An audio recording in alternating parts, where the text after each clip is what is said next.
Welcome to the Underwater Podcast, where we take a deep dive into the world of underwater portrait photography, cinematography, and everything in between. With me, your host, Brett Stanley.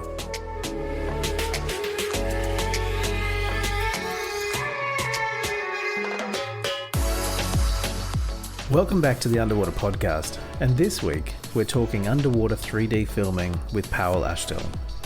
Pawel is an engineer with a passion for the underwater world and has created a variety of imaging solutions, including the 3D stereoscopic camera system for James Cameron's new Avatar movies. We chat about how his rig works, the physics of 3D imaging and how to stop moviegoers from throwing up, and a neat trick to stop pesky microbubbles from sticking to your camera's dome. Alright, let's dive in.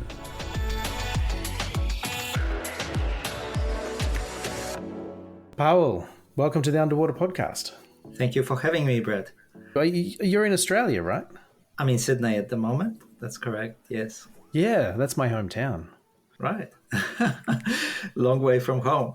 Yeah, very much so. Yeah, and with the whole pandemic thing, I haven't been back for a few years, so I'm kind of missing it a lot. What part of Sydney are you in? South, in Rockdale, close to best diving spot in Sydney. You have Botany Bay, and that's really attractive diving spot. It's well protected. So I'm sad to say, because I grew up in Australia. I haven't lived in Australia for about 20 years, but I've only dove in Sydney like once, I think.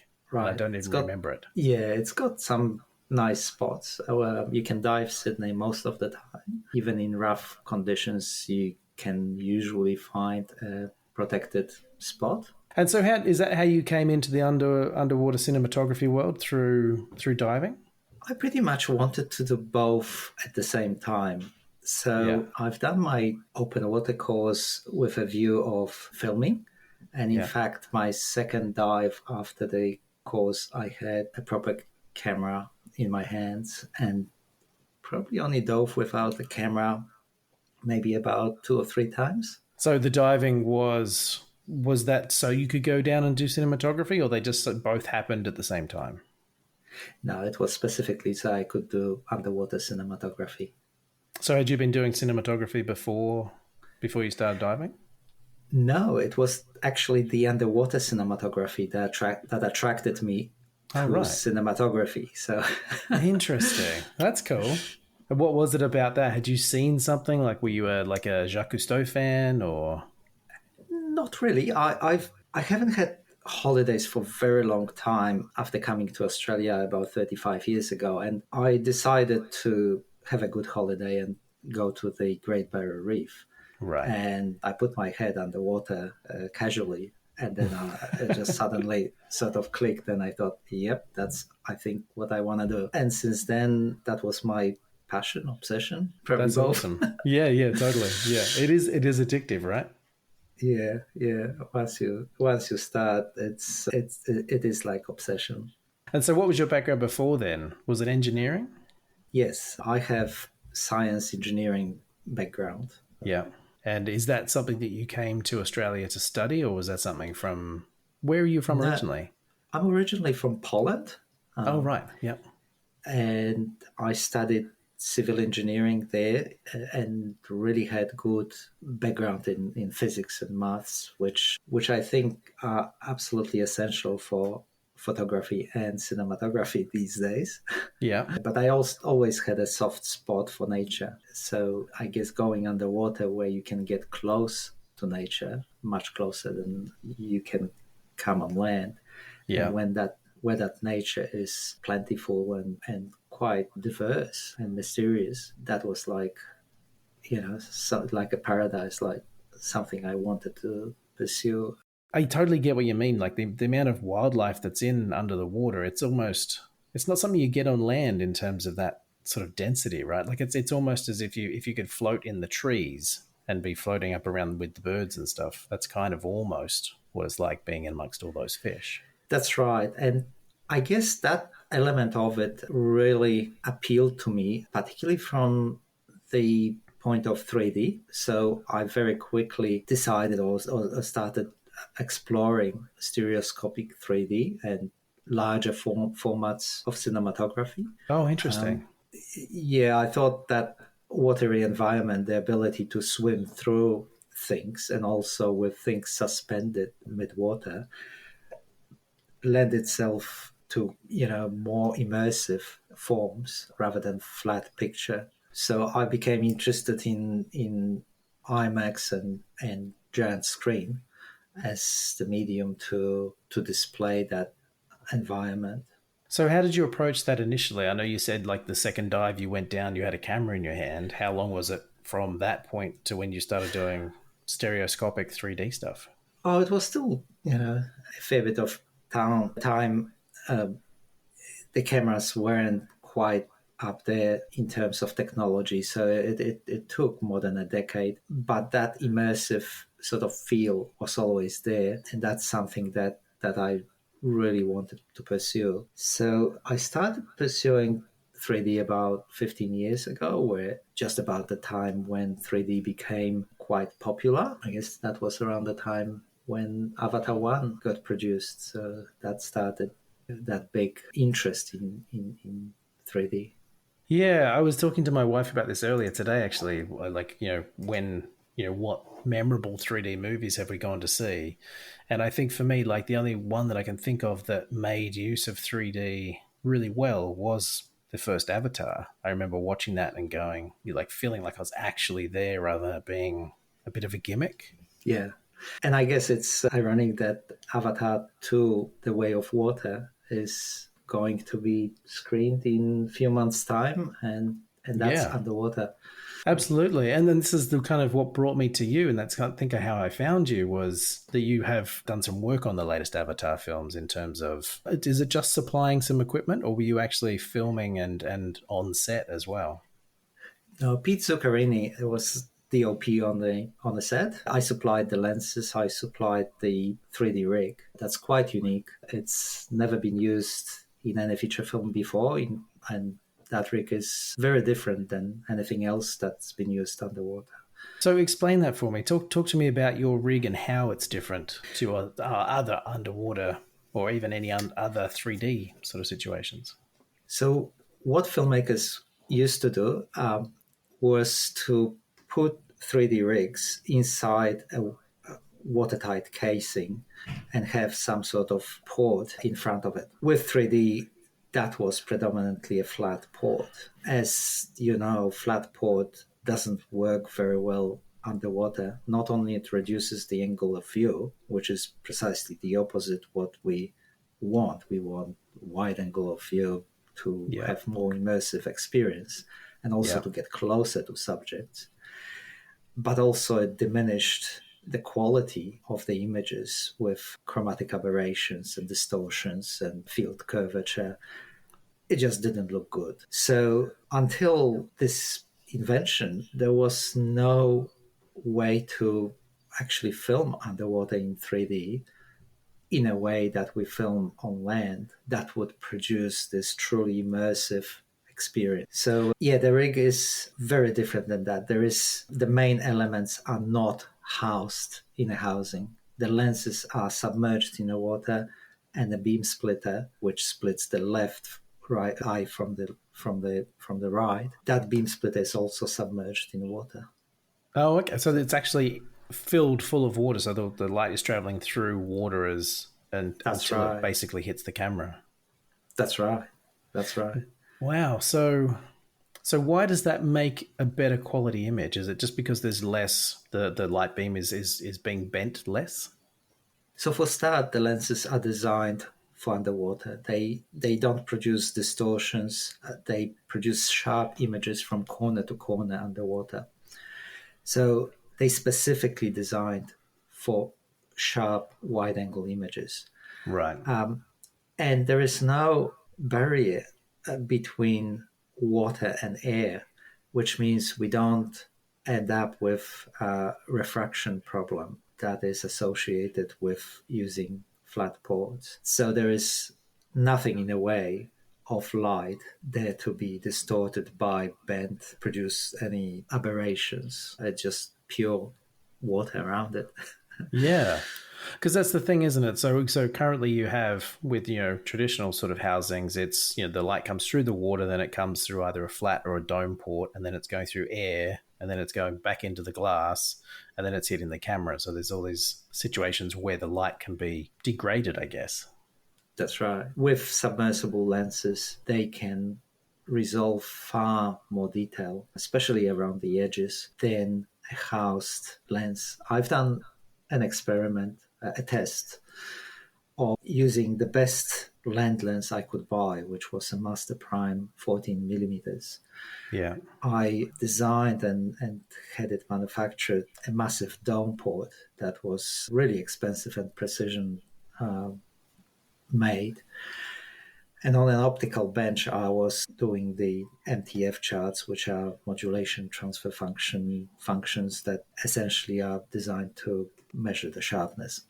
Right. But the result of it was that I could not resolve more than approximately 2K using this setup, which was very disappointing considering the sophistication and cost of this solution. Yeah. And just out of curiosity, I had some of those old Nikonos lenses, and I thought, oh, let's see if I can quickly adapt one to the same camera and just compare. And just looking in a viewfinder, I could see massive difference. Right. Straight away. Straight away, with fully open aperture at f2.8, I could see pin sharp images from corner to corner. And I thought, well, we don't get that using dome ports. Yeah. That's incredible. So with that initial test you did with that custom dome, so you're saying you could only resolve 2K of that. What was the full size of the image? Like, was it a 8K image and only 2K of it, like the center part of it was actually sharp enough? Yeah, well, at the time, I mean, we're talking, about 13 years ago. Oh, right. Yeah. So at the time, there weren't 8K cameras. The maximum we could get was around 4K, but I could not resolve even close to that using the traditional dome port combination. Less than half of it was usable. That's right. You could see the sharpness falling off away from the center quite clearly, and there was nothing I could do with to improve that. You can stop down and let less light in. It sort of slightly improves, but obviously with less light, it's not ideal underwater. Yeah, and that's the thing, right? So you were saying that with the Nikonos, with the wet lens, you could open it right up to 2.8 and still be totally sharp right to the edges. Whereas with a lot of lenses inside a dome, you have to stop it down to get some sharpness at the edges. That's right. And I've done some tests. In fact, I tested approximately 100 lenses samples for Avatar to select the best Nikonos lenses I could find and matched pair. And I was able to achieve 8K corner to corner at f2.8, a small sample of that pool of lenses. Yeah, and two best lenses of that pool of 100 lenses was actually labeled Avatar 2. There wasn't a formal title at the time. Yeah. And I still have them in a box just in case they go ahead with Avatar 4 and 5. But yeah, they definitely put aside. That's amazing. And especially that they're that sharp and they're now basically, Avatar lenses. That's right. And they stereo pair matched, which is they have similar characteristics mirrored, because on a beam splitter, one image comes upside down and one image comes normally. So they have, if you really look at how sharpness pans out on a frame, they almost like a mirror image of each other and extremely sharp from corner to corner. Again, I was testing with a 9K camera, and it was resolved right to the Nyquist limit from corner to corner, fully wide open, f2.8, which is not easy even on land to achieve that. It must have felt amazing to see that, especially underwater, and to know that you'd nailed it. Well, that's right. I work a lot with charts, and I'm kind of person that has very methodic workflow. I can't improve something unless I can measure it. And so everything gets measured and quantified. Right. Yeah. So as soon as I see the numerical numbers on the screen, I start getting excited. But Yeah. but that didn't quite match the excitement when I actually saw the images coming from the 3D rig on set of Avatar to the surface and displayed, already corrected geometrically, and displayed on a 4K 3D screen, which is how Jim Cameron likes to see the images on set. And that was something that the entire team just gathered around the monitor and said, wow. Essentially, the first thing that you notice, it looks like air.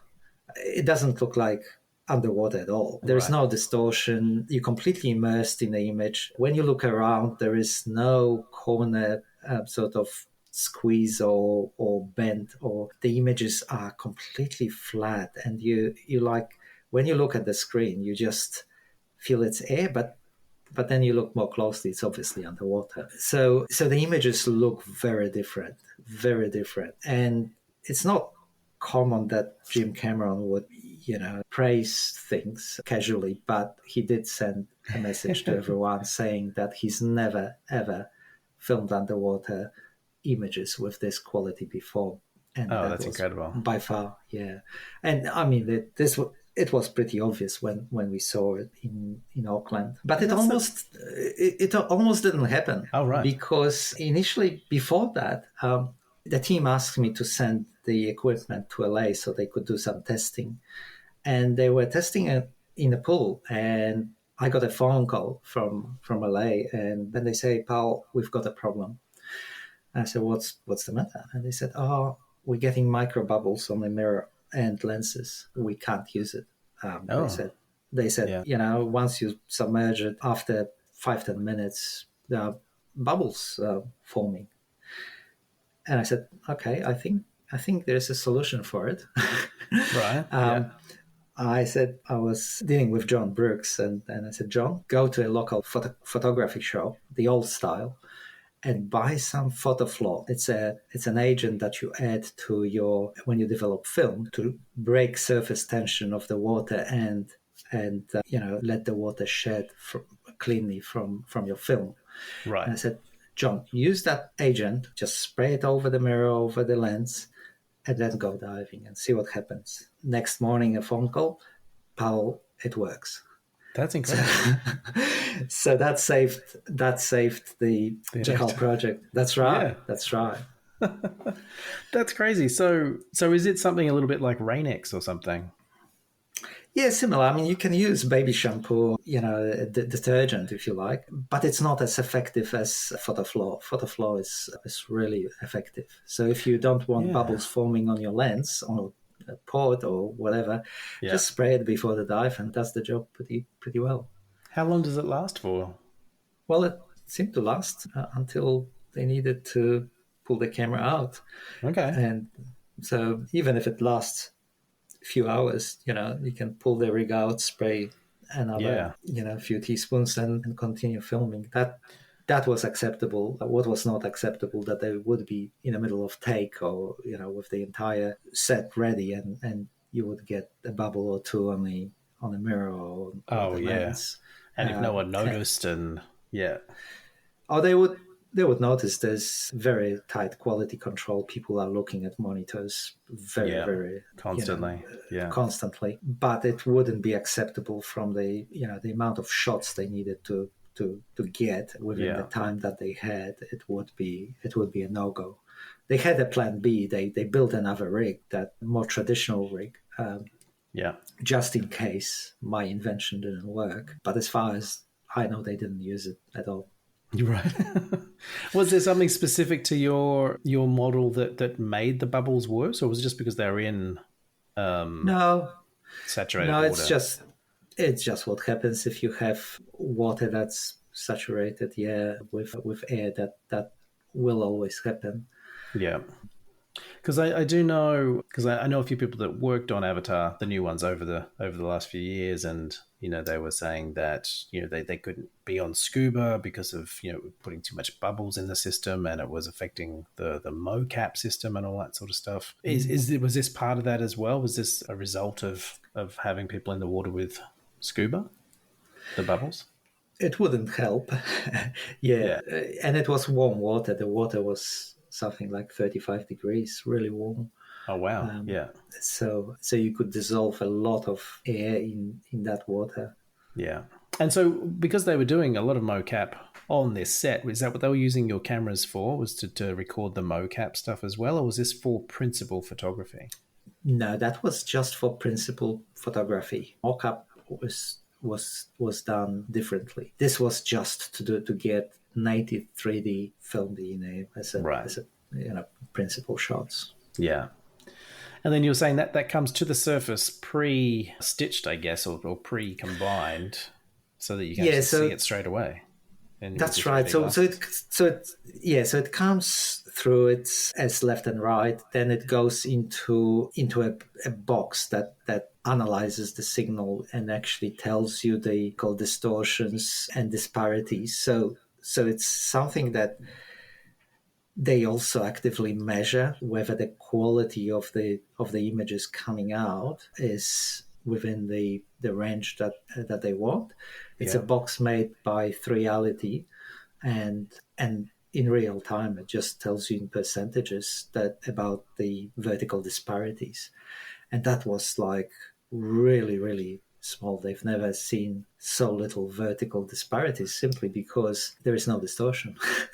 The distortion is so low that didn't cause any disparities. It was always within the green zone. Right. And converted to side by side, also with 3Reality box, and then displayed onto just domestic type large 3D screen using polarized glasses. You could see it straight on the set. That's amazing that it is that quick. And I guess the vertical disparity you're talking about is if it is too far out, then your eyes won't make sense of it. Like it starts to be blurry and stuff.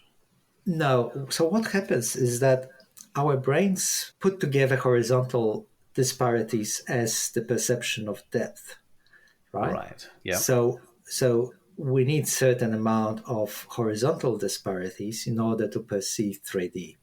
Right. However, our eyes are very poor at fusing vertical disparities. In fact, tiny amount makes us dizzy, and we're not able to put those images together anymore if they not aligned vertically. Oh, okay.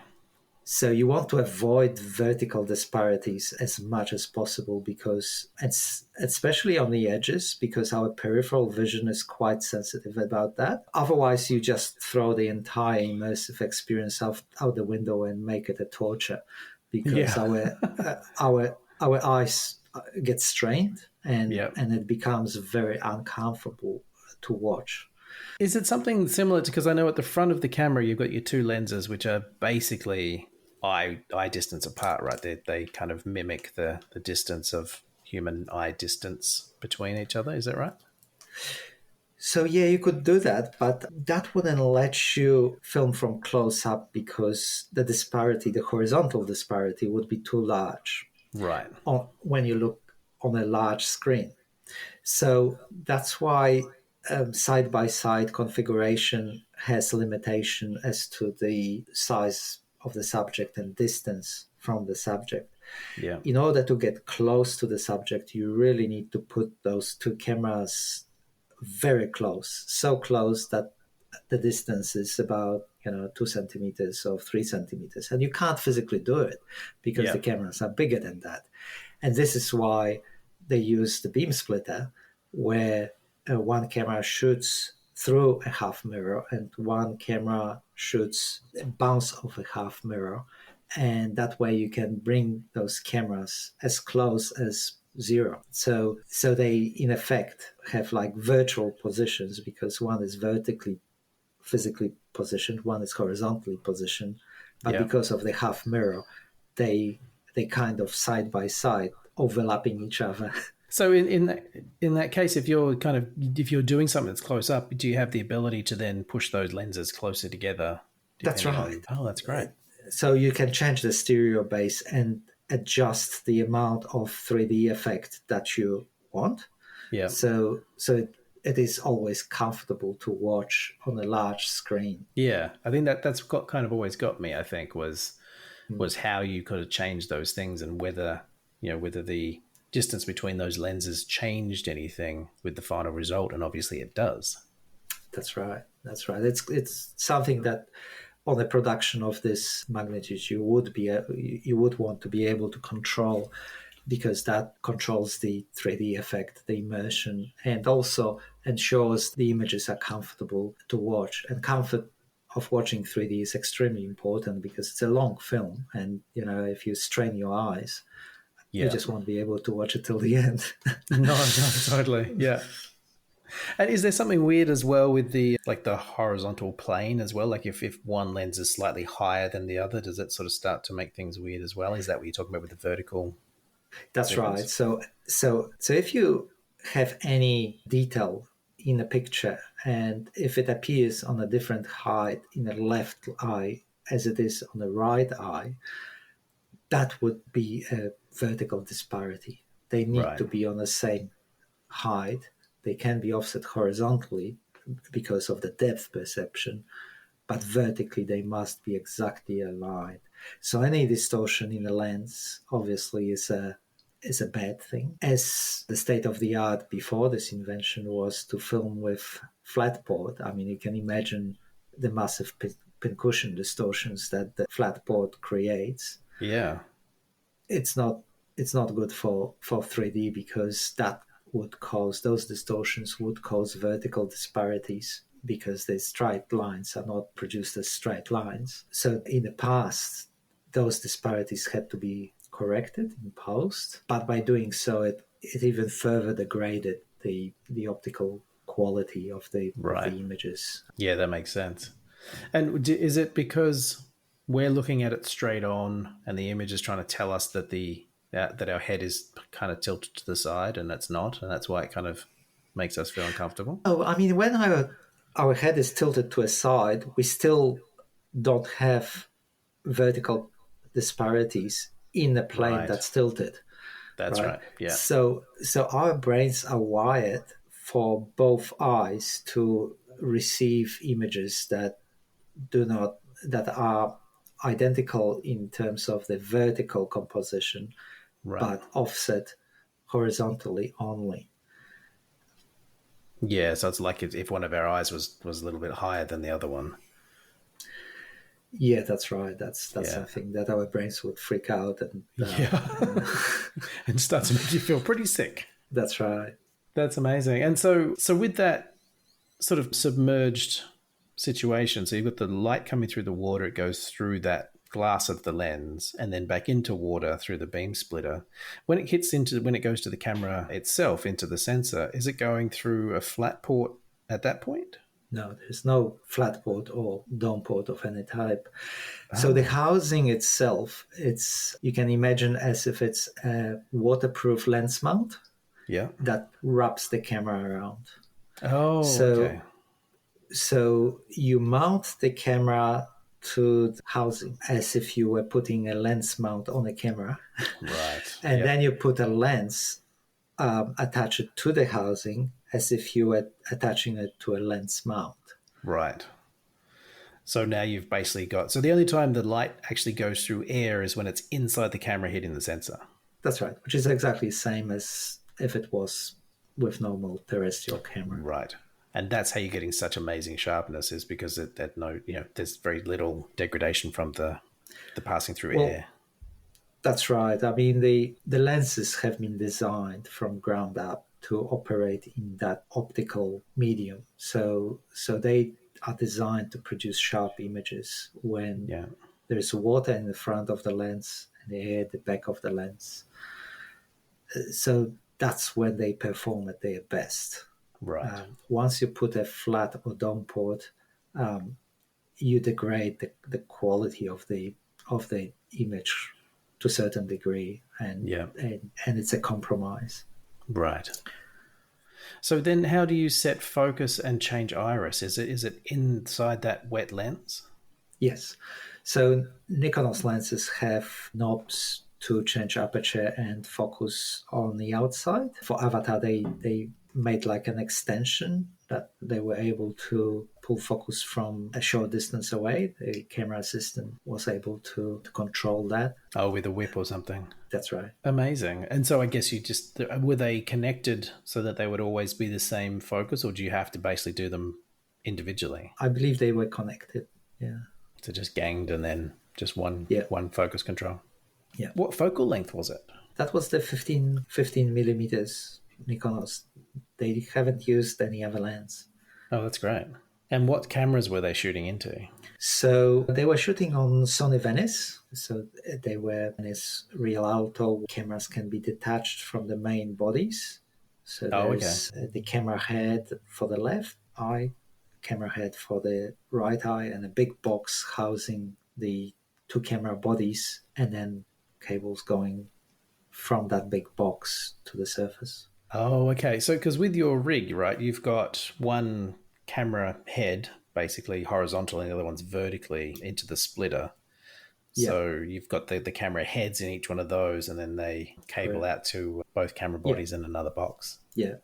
The rig was quite large because the actual Venice cameras are quite large. Yeah. When I use the rig with smaller cameras, that can easily be handled by a single person. Right. Were they using this free underwater, or were they attached to like a Hydra head or something, or? No, it was handheld. Oh, right. It must have been quite big to push through the water. It's not too bad in a pool. Yeah, if it was in the ocean, that would be a different story. But in a pool, it was quite okay.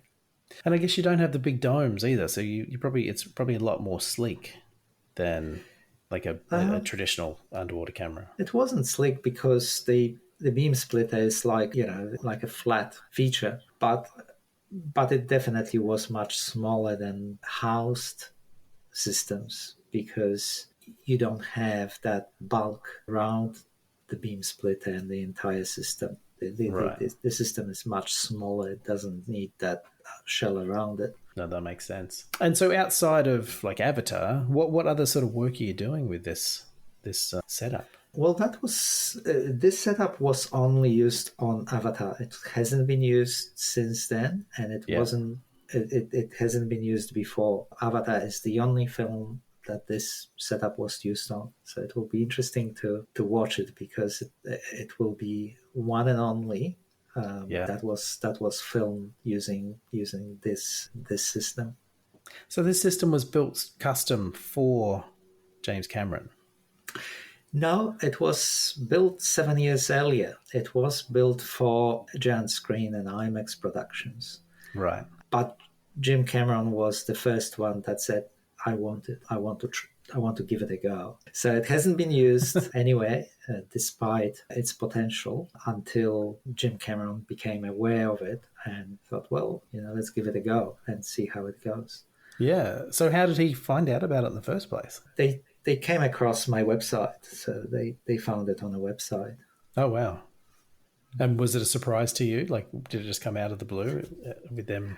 It was. I was driving a car and I had a phone call from John Brooks, and he said, "Oh, I'm, calling on behalf of Jim Cameron, and we're doing Avatar." And I said, "Oh yeah, okay." And we talk, and he said, "You know who we are, right?" Like he wasn't sure. He wasn't sure. Was aware of the magnitude of the project, right? Which was funny, but it was. John is great. We get along pretty well, but that was sort of a surprise. And were you nervous going in? Like, were you kind of like, I don't know if this is going to do it, or were you like, yeah, this is perfect for that?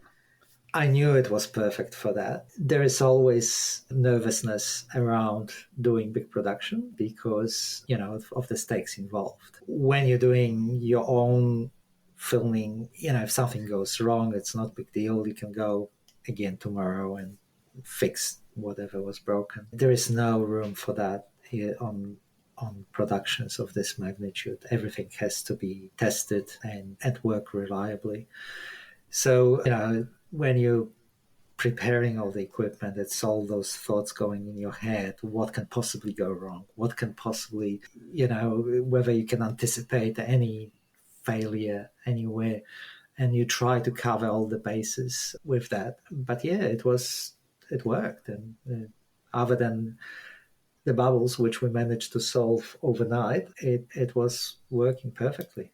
So were there any memorable moments for you on set, like when it any interesting problems that came up? Not really. I tried to cover all the bases before going to Auckland, but definitely a memorable moment was when we first put the entire rig in the water. And Peter Zuccarini took it over and took it down. Yeah. The whole team gathered around the 3D monitor, and then he pointed it to a subject, and everyone was like, "Wow, can I have a look? Can I get your glasses?" And I guess it was that moment of realization that when you have your theory and scientific findings right, yeah, it's got to work. But it's not until you actually see it in real life when you realize, wow, that was worth it. Oh, totally. Yeah. Especially with that, all that lead up and that apprehension and all those people, of this massive production, and then to see it bang on screen, just looking amazing. That must be incredible. Yeah. And so we recorded some images. They were sent to LA because Jim was in LA at the time, and yeah, everyone was happy. Yeah, I bet. So what's next for you? Have you got any other big projects coming up? So there are, my focus now changed a fair bit. Maybe it's not as closely related to underwater. It's more related to cinema in general. I've invented this new camera system that has massive sharpness comparable to an array of, say, 6 to 12 cameras stitched together.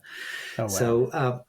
So that application for that is in VFX, shooting plates, but also for giant screen and IMAX projects. So yeah, at the moment, my focus is on that system. And there are big Hollywood projects that use the cameras, those new cameras for shooting their VFX. And that takes a lot of my time and focus. But I'm hoping that I would be able to go back to diving hopefully next year with my new camera system using the 9x7 cameras. I was always trying to improve the cameras I was shooting with, whether that was Sony or Red or any other camera. And now I decided to build my own. So yeah, that's amazing. So I can, if there's any improvement, I can go back to the manufacturer myself and say, well, that needs to be fixed. yeah, totally. That's my current focus. And the cameras have been already used underwater. There's large projects, Hollywood sort of projects, that the cameras have been used with Nikon's RS system. Wow. using Vanquish housings that my company also provides. And that was to shoot very high resolution plates for VFX underwater. Yeah, that's amazing. So how, with a camera that has that much data coming in, and I assume it's uncompressed, how much does it actually store, or do you have to actually send it to the surface for capture? How does that all work? You can separate the camera from the recording module up to about 100 meters. Oh, so wow. that configuration is possible, but predominantly the recording module is in the same housing and recorded underwater. Yeah. The data rates are quite high. We're talking up to 11 gigabytes per second. Which is crazy. That's in comparison, the latest cinema camera coming from Air can record up to about 0.5 gigabytes per second. So we're talking 20 times more data. Yeah. Yes, it's uncompressed RAW up to 16-bit depth. Yeah, a lot of data.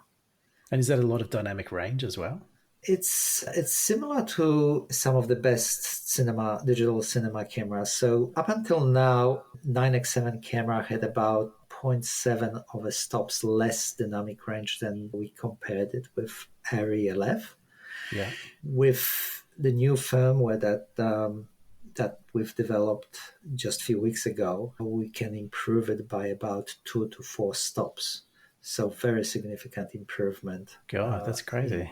In dynamic range, yeah. Yeah. I don't think it will go as high as the latest Airy 35, but I'm relatively confident that it will be higher than pretty much any other digital cinema camera. Yeah, that's great. Well, congratulations. Thank you. Pawel, this has been amazing. Thank you so much for sharing all of this and kind of explaining everything as well. I hadn't really thought about how 3D underwater really worked, so this has made a lot more sense to me. Oh, thank you. Thank you for having me. It's been a pleasure. And I look forward to seeing what comes next for you. Yeah, it's never a boring moment. That's good. All right. Thanks, Pawel. Thanks, Brett.